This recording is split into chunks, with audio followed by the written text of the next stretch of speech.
صلوا معي على النبي، اللهم صل عليه وعلى آل محمد، زيدوا بالصلاة عليه. صلوا معي على النبي، اللهم صل عليه.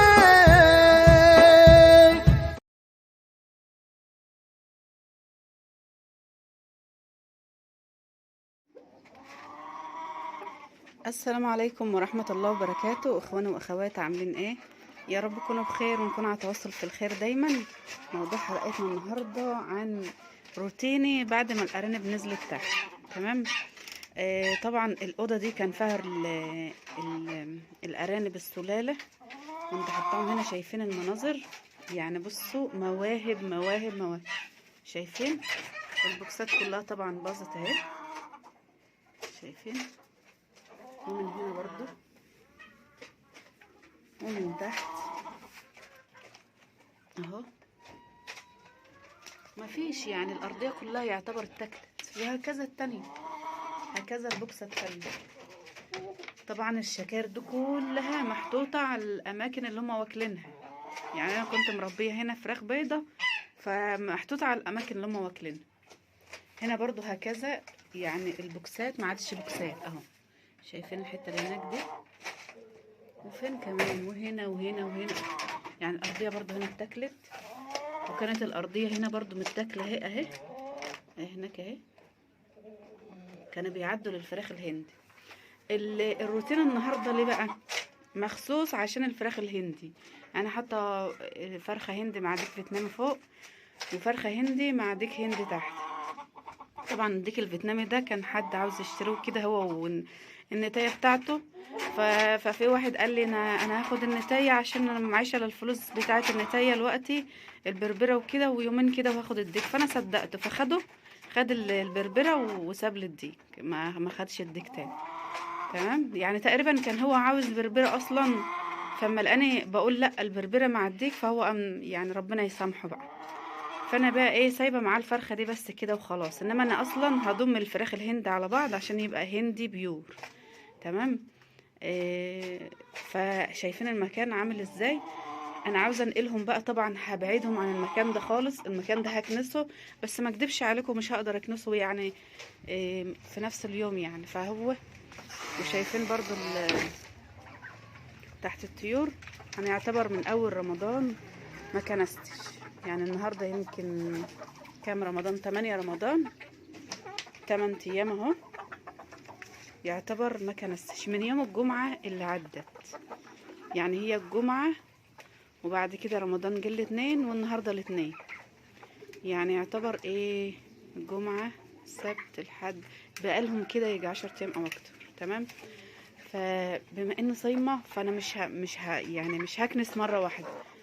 فانا بقى يعني كل يوم بعمل حاجة. يعني انا مثلا عملت اوضة الحمام دي في مرة، وهنا ده طبعا هعملها في مرة، ودي هنا عملتها في مرة.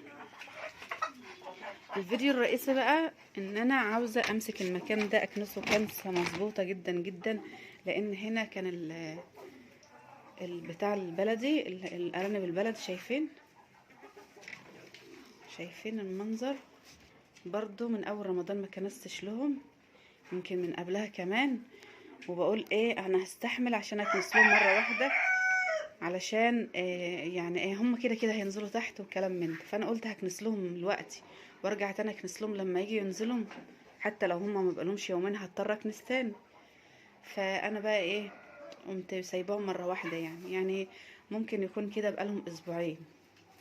عاوزه اوريكم برضو المواهب اللي هم عاملينها. بياكلوا بلاستيك وبياكلوا خشب.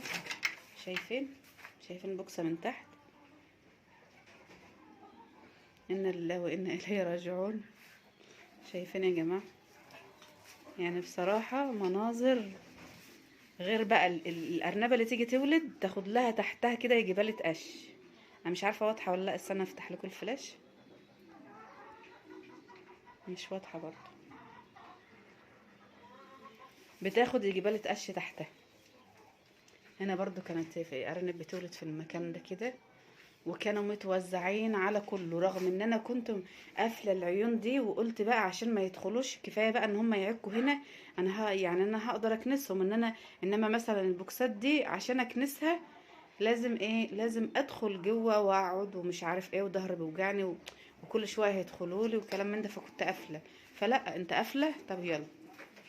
طبعا الحته اللي فيها السلك ما عرفوش يجي نواحيها، فقاموا جايين لي بقى هما من الناحيه دي، كلوها يعني بطريقه اجراميه.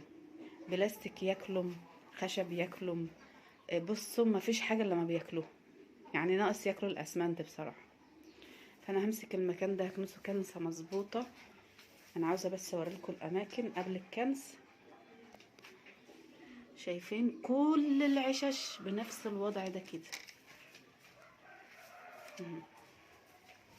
طبعا المكان اهو.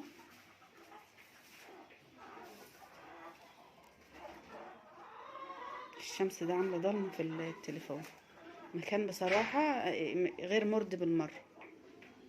هكنسه كده واعقمه وارجع لكم تاني.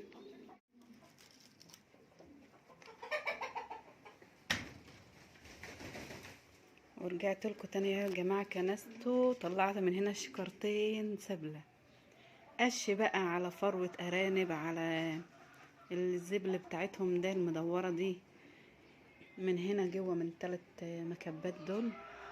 والديك ده كان معاه الفرخه البيج، وقمت حطاهم هنا، وجبت الفرخه التانية دي اللي هي البن دي معاهم. مسكوها الاتنين قعدوا يضربوا فيها، قلت لا انا افصل بقى عنه النتايه التانية شويه. دي معلومه برضه اهو في الفيديو. فصلت عنه النتايه التانية شويه، اللي هو واخد عليها اصلا، لغايه ما ياخد على دي الاول، وبعد كده على اقوم جايبه التانية بقى تحس نفسها ان هي غريبه في المكان، فمش هتتضرب من ده ولا من ده. انما أنا لما نجيب ديك هندي مع فرخه هندي في نفس اللحظه واخدين على بعض مع فرخه غريبه، هيمسكوها الاتنين يضربوا. وده اللي حصل، وما حبيتش اوريكم منظر زي ده، علشان طبعا لقطات الضرب والعنف والحاجات ديت غلط على القناه. حابه بس اوريلكم المكان. فانا رميت لهم ده كده اي كلام، طبعا مش هرميلهم على الارض كده بما ان المكان نضيف وعليه جير، والجير حلو لهم مش وحش. قمت حاطه لهم حبه على الارض بس عشان يتلبخوا فيه.